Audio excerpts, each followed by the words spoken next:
So one thing I hear in Joanna's story, and I might be superimposing this, I don't know, I wasn't there, but it sounds like there was, they invoked the word trust. They said, trust me.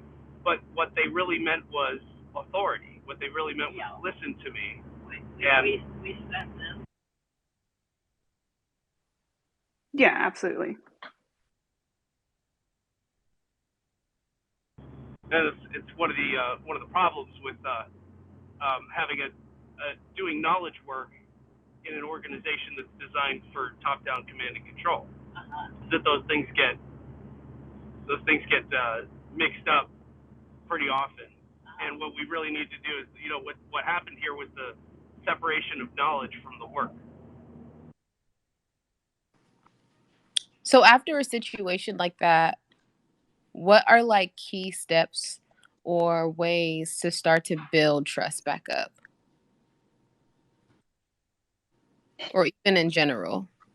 Yeah, I'm trying to think what I kind of do have go-to steps that I have for myself, which are one, take a step back and figure out how do I make it safe, right? That's the first thing. Like if I'm in a situation where I think somebody has poor intent toward me, the first thing I want to do is probably remove myself from the situation and make it safe.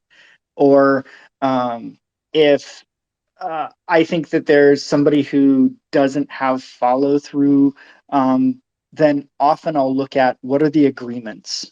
What did we even have agreements between us, or was it a manager went off to a meeting, agreed for the team on 8 different timelines, and then came back and told the team what they were?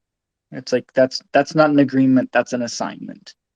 Um, so uh, I'll find ways to build safety into whatever. If I think there's lack of skills or knowledge on something, often safety just means stopping.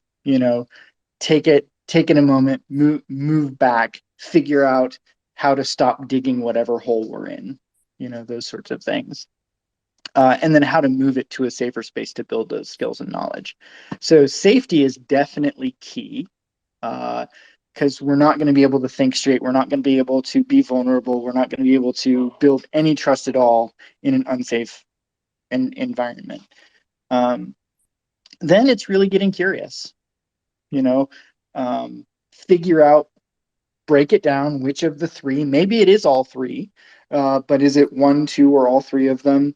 And then start looking at them individually and saying, okay, in this case, how can I build skills and knowledge? How can I help them build skills and knowledge? If it's, the, a problem with follow through, what were the agreements we made? How can we make them less implicit, more explicit? How can we look at the system to find out if it's even keeping follow through from being possible? Those sorts of things. So yeah, that's kind of over and over what I do is take a step back, make sure safety exists, get curious, and look into each of them.